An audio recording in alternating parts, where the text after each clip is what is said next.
Bueno, la Universidad Veracruzana acaba de cumplir 67 años de fundación. Es uno de los referentes que generalmente señalamos de la Veracruzana, es que es la universidad más dispersa en extensión territorial.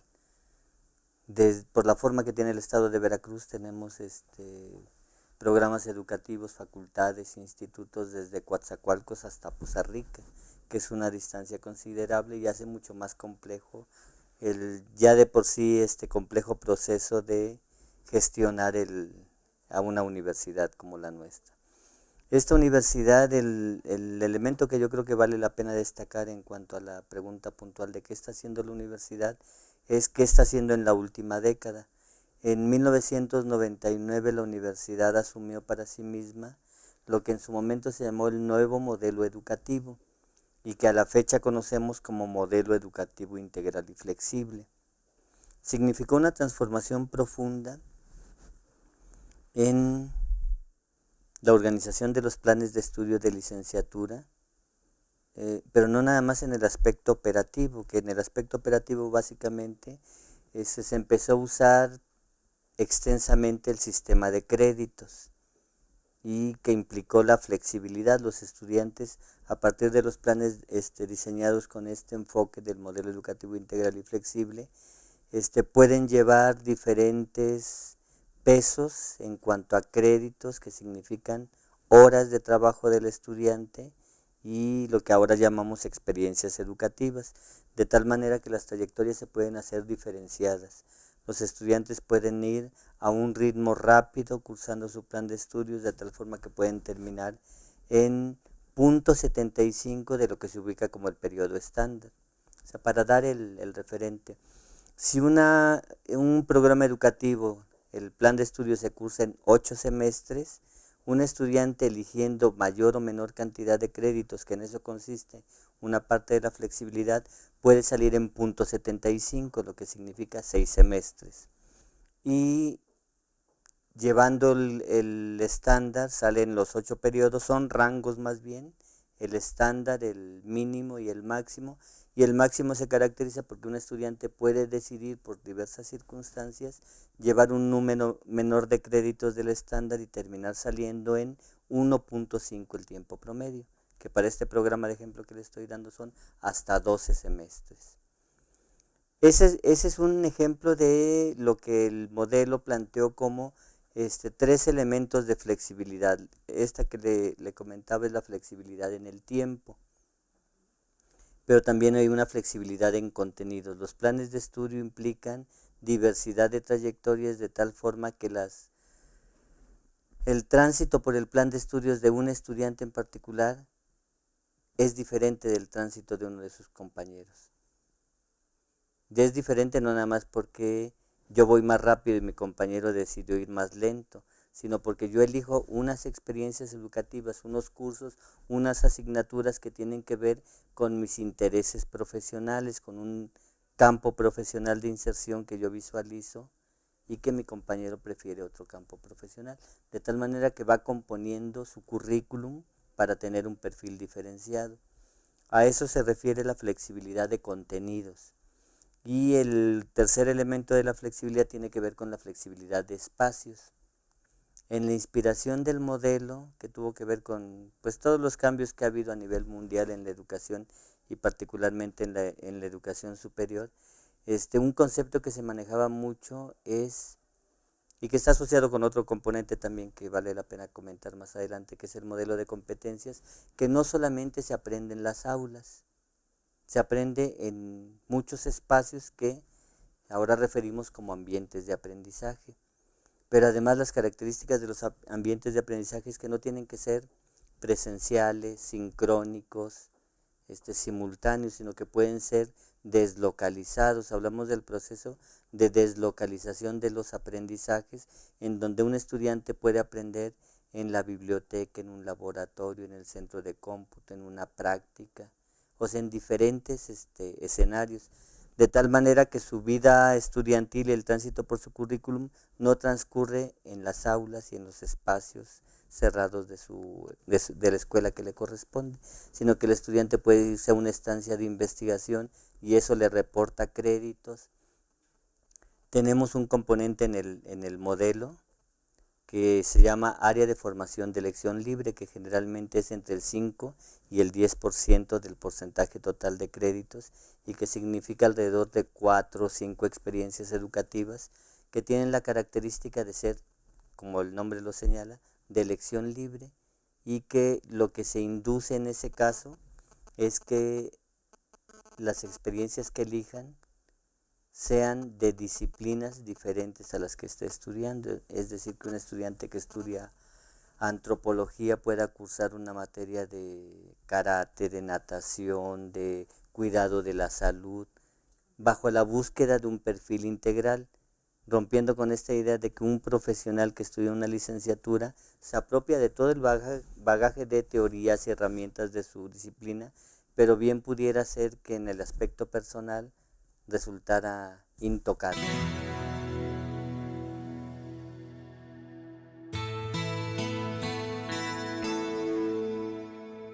El modelo plantea 4 fines de la formación, este modelo integral, que es sí el profesional para dar una formación sólida en el terreno de las disciplinas que tienen que ver con la aplicación profesional.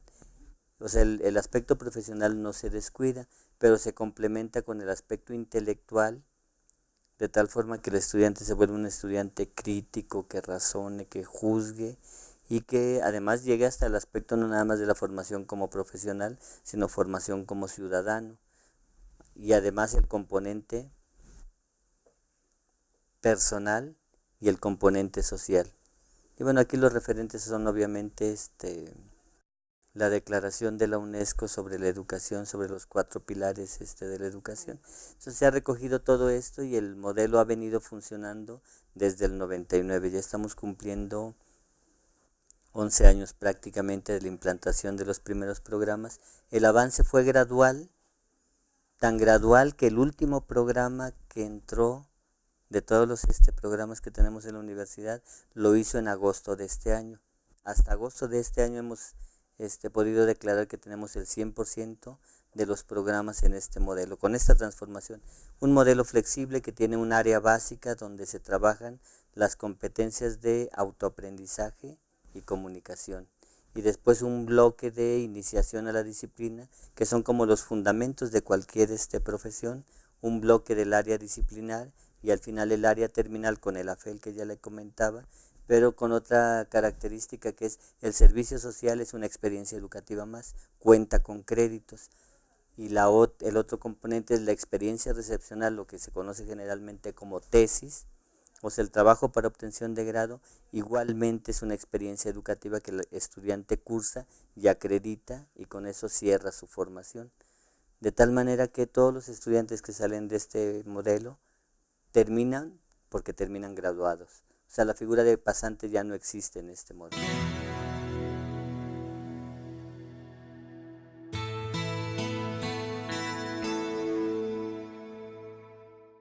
Los planes de estudio de los que estamos hablando en el modelo educativo integral y flexible fueron trabajados con base en una guía que estamos exponiendo justamente en el stand de este evento, una guía que se llama Guía para el Desarrollo de Programas Educativos por Competencias en la Universidad Veracruzana. La guía es una guía metodológica, o sea, señala cómo ir generando información y aprovechándola para construir el currículum, para decidir qué experiencias educativas y qué contenidos. Pero la parte más importante de la guía es la fundamentación. O sea, el aspecto metodológico de la toma de decisiones aquí está construido a partir de lo que podríamos llamar 6 proyectos de investigación que las comunidades de académicos en nuestra universidad debieron desarrollar para construir el plan de estudios. Los 6 investigaciones, una es el estudio de las necesidades sociales, otro es el estudio del campo profesional, otro es el estudio de los lineamientos, el estudio de las ofertas educativas afines, el estudio del propio programa educativo y el análisis de las disciplinas o de la disciplina en que se basa la formación. Se hacen investigaciones profundas, los profesores trabajan esta parte y ese es el elemento que les permite tomar las decisiones. Y subrayaría sobre todo en relación con el sentido de la pregunta. La decisión curricular fundamental es del universo amplio, vasto de conocimientos que hay, cuáles son los que se tienen que elegir para meterlos en el currículum para formar un licenciado. O sea, esa es una decisión crucial. La fuente de la que se toman estos elementos es cuáles son las necesidades locales, estatales, regionales, nacionales, que tienen que ver con la problemática de la disciplina. ¿Qué está pasando actualmente en el mundo? En el mundo en general y en el aspecto más cercano. ¿Cuáles son los problemas que están surgiendo? ¿Cuáles son las necesidades más apremiantes y que tienen que ver con la disciplina que se está trabajando? Ahí hay una necesaria vinculación y atención a los problemas sociales. Eso le da pertinencia al currículum. Y otro de los elementos que vale la pena destacar es en el mundo del trabajo donde se contratan los profesionales que salen de esta carrera, los empleadores, qué competencias, qué conocimientos, qué habilidades les están requiriendo y qué actitudes también sobre todo. Los egresados, qué identifican que en los programas anteriores se les proporcionaba, pero que hace falta que se profundice o que se incluya en el currículum. Y los expertos, las grandes mentes de la disciplina, hacia dónde ven que camina este proceso. Con todos esos elementos es que se tiene un fundamento para decidir qué impacto va a tener la carrera y cuáles son las problemáticas que los profesionales van a atender. Y creo que vale la pena destacar también un punto. En muchas carreras el referente que se tiene para la toma de decisiones de qué conocimientos, nosotros hablamos de competencias en el caso del modelo, pero estamos hablando de conocimientos, habilidades, actitudes, destrezas, valores. ¿Cuáles son los que se tienen que poner en el currículum? A veces hay una decisión muy unidireccional, aquellos que los empleadores van a pagar. O sea, queremos formar profesionales que encuentren trabajo y que puedan ser adecuadamente remunerados. Eso es importante, realmente importante, pero en una universidad pública no se puede funcionar solamente como espacio para la preparación de cuadros profesionales para las empresas en el mercado instalado, sino hay muchas necesidades que no están en el mercado, pero que son importantes de atender. Y la misión que tiene una universidad pública es atender a todos estos aspectos, incluyendo lo que nosotros identificamos y los autores que trabajan en este punto es el mercado dominante, o sea, donde hay puestos bajo, claro que tenemos que formarlos, pero hay cosas por las que no están pagando los empleadores tradicionales, pero están las organizaciones no gubernamentales, las asociaciones civiles, que están requiriendo otro tipo de enfoque de trabajo que no es necesariamente un enfoque con una visión puramente economicista, sino de transformación social.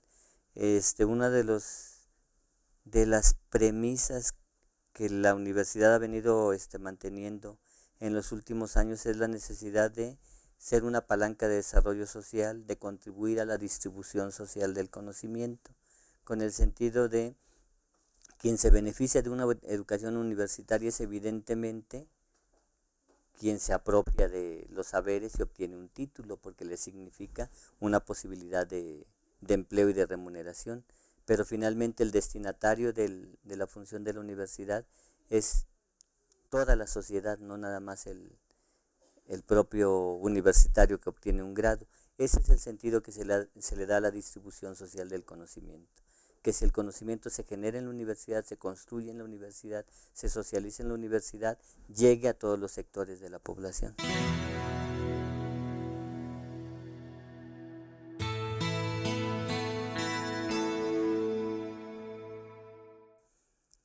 Yo ahí lo que vería sería como dos vertientes. Por una parte, la comunicación entre las universidades y las empresas instaladas no es completamente fluida. Muchas veces el trabajo que se hace en las universidades tiene que ver con laboratorios que se van equipando con mucho esfuerzo a través de los fondos federales para educación, pero que tienen poco que ver con la manera en que trabajan realmente las empresas. Los referentes que se tienen en Japón, una universidad coloca a sus estudiantes con una parte de su currículum tomando vida en las empresas donde finalmente van a trabajar. O sea, hay una relación muy estrecha en ese sentido. Yo creo que ese es un camino que se tiene que recorrer para vincular a las universidades con los sectores productivos, a través de un intercambio de la preparación de formas sinérgicas de trabajo. O sea, la Universidad Veracruzana, por ejemplo, hace mucho trabajo de vinculación con Pemex por la naturaleza del territorio. Sin embargo, la manera en que se capitaliza el espacio de Pemex para que los estudiantes tengan escenarios reales de actividad es todavía reducida. Y el aprovechamiento que se hace de la experiencia de los ingenieros y todo el conjunto de profesionales para que capaciten a nuestros profesores y nuestros estudiantes también tiene todavía mucho campo por recorrerse. Entonces yo creería que ahí hay que hacer un camino de ida y vuelta que permita entender las necesidades que tienen las empresas por parte de las universidades y ofrecer apropiadamente lo que las universidades pueden hacer por las empresas. Me parece que ese sería un elemento esencial. Pero igualmente en el sentido de responsabilidad social, creo que las empresas cada vez se han venido sensibilizando más a este mismo asunto. Vemos muchas empresas que dicen una empresa socialmente responsable. El rector de la UADY señalaba ese ejemplo exactamente. Alguien que trabaja con una granja de puercos y trata de hacerla lo más productiva posible, sin identificar que los desechos van a llegar a los ríos y van a contaminar. O sea, ese asunto tiene que ser un asunto que tiene que ver con esto de la huella ecológica y todos estos elementos de la sustentabilidad. Es un fenómeno que no tiene que ver con los biólogos, los ecólogos, es un fenómeno que tiene que ver con todos nosotros.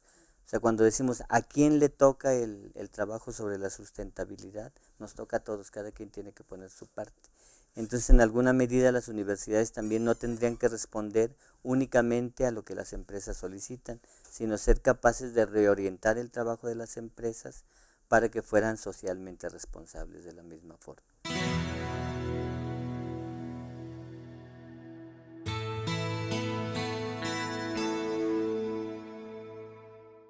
Mi punto de vista es de alguna manera testimonial. Yo me hice docente al año siguiente de haber terminado la carrera. Mi nombramiento fue como docente y yo he estado en la docencia más de 2 décadas. Y la mitad de esas 2 décadas yo era un docente tradicional que trabajaba con los libros que yo había estudiado o con las reediciones y las novedades que iban saliendo. Y bueno, es un estereotipo, es una exageración, uno hace más cosas que eso, pero en una trivialización del asunto, un maestro en alguna medida es alguien que lee un poco antes que sus estudiantes lo que van a trabajar en clase. Porque mucho del conocimiento los profesores no lo producíamos, ni siquiera teníamos la visión de producirlo. Sentíamos que cumplíamos con nuestra tarea transmitiendo adecuadamente el conocimiento que se había generado en otra parte, en muchas ocasiones con este cliché de en el extranjero y de acá que llegaban los libros traducidos. Eso ha cambiado desde en la década de los 90, me parece que se acentuó. Bueno, aparte había, y la Universidad Veracruzana es un ejemplo vivo de esto, en otro espacio estaban los investigadores, quienes daban en ocasiones clase o no daban clase y trabajaban generando conocimiento, pero son como 2 mundos aparte, 2 reinos separados. Yo identificaría mediados de la década de los 90, cuando se planteó que un profesor no podía simplemente repetir lo que leía en los libros, tenía que ser capaz de generar conocimientos o de aplicarlos de manera innovadora, porque eso iba a enriquecer realmente su docencia. Y bueno, el fenómeno que ha ocurrido de la explosión de la producción de información y y de conocimiento, esta sociedad de conocimiento, hace que la transmisión de conocimientos termine resultando obsoleta muy rápidamente. Y lo que se tiene que aprender es la competencia para generar conocimientos y para aprender de manera permanente. Y bueno, conozco muy de cerca el programa de PROMEP, porque esta dirección en la que yo colaboro ahora en la Universidad Veracruzana también es depositaria de la representación institucional ante el PROMEP. Y en el programa varias personas que trabajan en él en diferentes foros han manifestado frente a la pregunta: ¿es posible pedirle a un docente que también sea investigador y que también haga vinculación y que también haga tutoría? La respuesta, y que yo la suscribo también, es una discusión desde mi punto de vista y desde muchos de los compañeros, es una discusión ya resuelta. Un profesor universitario no puede ser únicamente docente. En las universidades se tiene que generar conocimiento, se tiene que transmitir. Y bueno, todos los docentes de mi generación terminamos descubriendo que teníamos que participar en la gestión de recursos externos, en la planeación, en las comisiones. Un modelo como el que trabaja la Universidad Veracruzana no podría funcionar sin la figura del tutor. Cuando uno estudia en un programa rígido, alguna vez oí a una ex rectora de Costa Rica, dice: cuando yo estudié, uno nada más tenía que estar flojito y cooperando, porque uno llegaba y le daban las experiencias que iba a cursar semestre tras semestre hasta que terminaba el plan. El modelo flexible, los modelos flexibles como el que la Veracruzana adoptó, le plantean al estudiante cada periodo: a ver, ¿qué quieres cursar? ¿Para dónde quieres ir? ¿Y qué es lo que más te conviene? Y eso lo tiene que hacer con el acompañamiento, dice un teórico de la educación, del compañero más experimentado. Esa es la figura del tutor. El estudiante tiene que tomar decisiones y esas decisiones deben ir acompañadas por un experto en el plan de estudios. Entonces, la situación le podemos pedir a un profesor que haga todo eso, es algo que se tiene que hacer. O sea, en todas las universidades ya está más que probado que para responder a las demandas de una educación de nuestro siglo se requiere que cumplan todas esas actividades, que es lo que PROMEP llama el perfil deseable, que es el desempeño de la docencia, la tutoría, la generación y aplicación del conocimiento y la gestión académica. Es el perfil integral del docente actual.